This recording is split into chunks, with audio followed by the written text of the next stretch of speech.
Hey, techies, welcome or welcome back to K-Talkstech. I'm Kay, Let's Talk Tech. So, what I want to talk to you today about is, something that's in the news.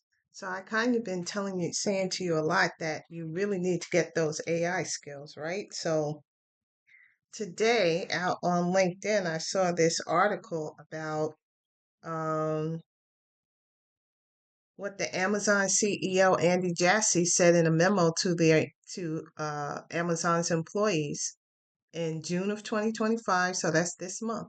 He said the company expects AI to reduce its corporate workforce in the coming years due to efficiency gains from utilizing AI extensively across the company. He said that in this note, according to LinkedIn, he emphasized that AI will lead to a smaller corporate workforce. I'm sorry, let me back up. He explicitly stated that AI will lead to a smaller corporate workforce, but he emphasized that employees adapt and become conversant in AI to remain relevant and have high impact. Um, there's a lot to unpack right there, as far as I'm concerned, right? So it used to be that companies trained you. Apparently, they don't do that anymore. You got to come with your own training.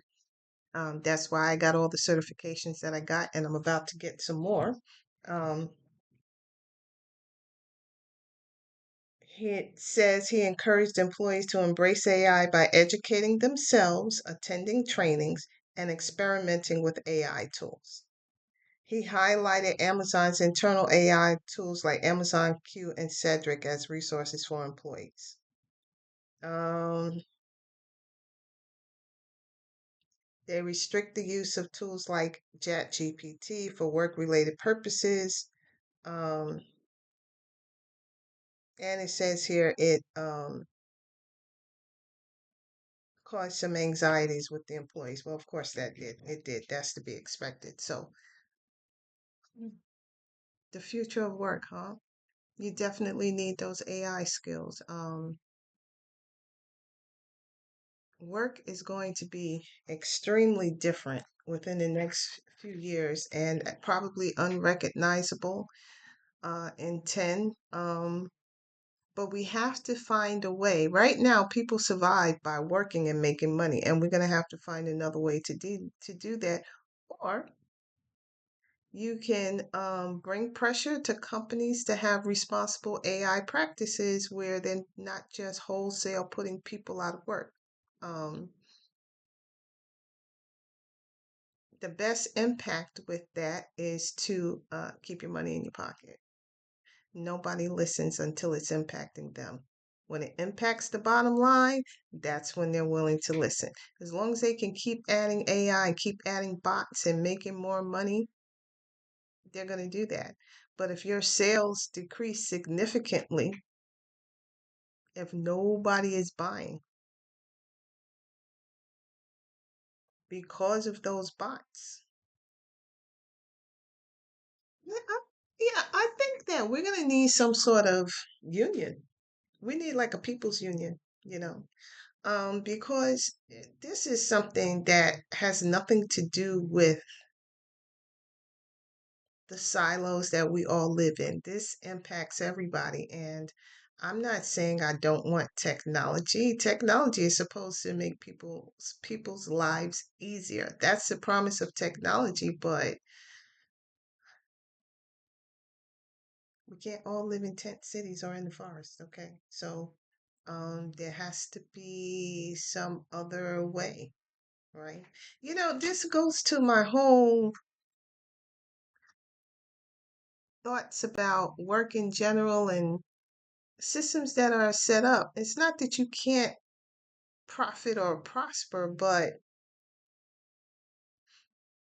the way that we do things, at least in America, is not set up to help most people. It's set up to keep you where you are. If you want to be extremely successful, um, then you need an Ivy League education, but most people can't afford that.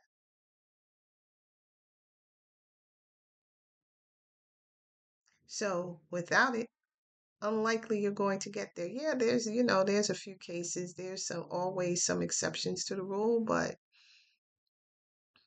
before we really decimate our society, we need to think long and hard about who we want to be as a country going forward, because there's actually plenty for everyone. And there's no reason that a few people have to hoard, right? And there's no reason that we can't make some changes so that everybody has health care and a basic income. So that's my take.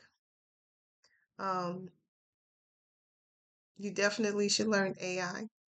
Um, if I were, okay, let me just tell you what I plan to do, right?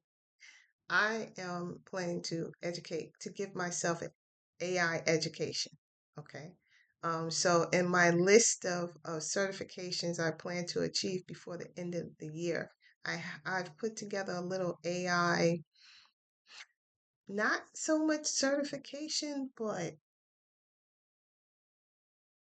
a little AI mini program to take multiple AI courses that are free and to get as much AI exposure and information as possible. Um, that's what I want on my resume. I have about 5 AI courses on there right now, but I want more. Okay, I'm doing a lot with prompts. Um, that's a good place to start, but I want to do more with generative AI and understanding how to hook that into applications and make them rock, right? So, but because that's my area, applications, functional design, requirements, um, delivery, implementation. So, yeah, that's my plan. And I would suggest that you give yourself a little AI plan too. It doesn't matter if you're in tech or not. Let's say that you are a proofreader.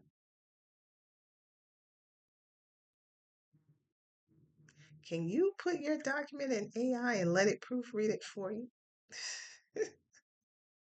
Because if it works, you have just tripled your speed at least. Just saying. I don't know if that's really practical for proofreading or not. I would think that it is, but I don't know for sure. I guess if it is, that's one of those roles that's going to kind of disappear. But if you do any type of writing, um, I would look into that. I would start learning how to automate workflows and tasks and with AI. Um, so yeah, that's it. That's all I have for you. You have got to get on that AI train. Take the AI train. Wasn't that a song long ago? Take the A train, Duke Ellington, I think. So I'm saying take the AI train. Hop on that bandwagon because you're going to need it no matter what you're doing. And you can use it in your personal life too. Maybe I'll see if I can do like a little AI mini workshop or something. But anyway, that's it. That's all I have for you today. Like the video, follow the channel, share the video, and then come on back again when we will continue to talk tech. Bye bye.